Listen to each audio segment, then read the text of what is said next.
You ask Tiger to solve. This deals with linear equations with one unknown. The final result is x equals 1/13. Let's solve it step by step. Simplify the expression. Group like terms. Simplify the arithmetic. Group all constants on the right side of the equation. Add 2 to both sides. Simplify the arithmetic.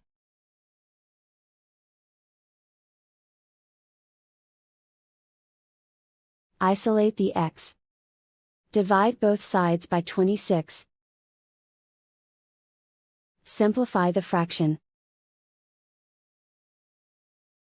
Find the greatest common factor of the numerator and denominator.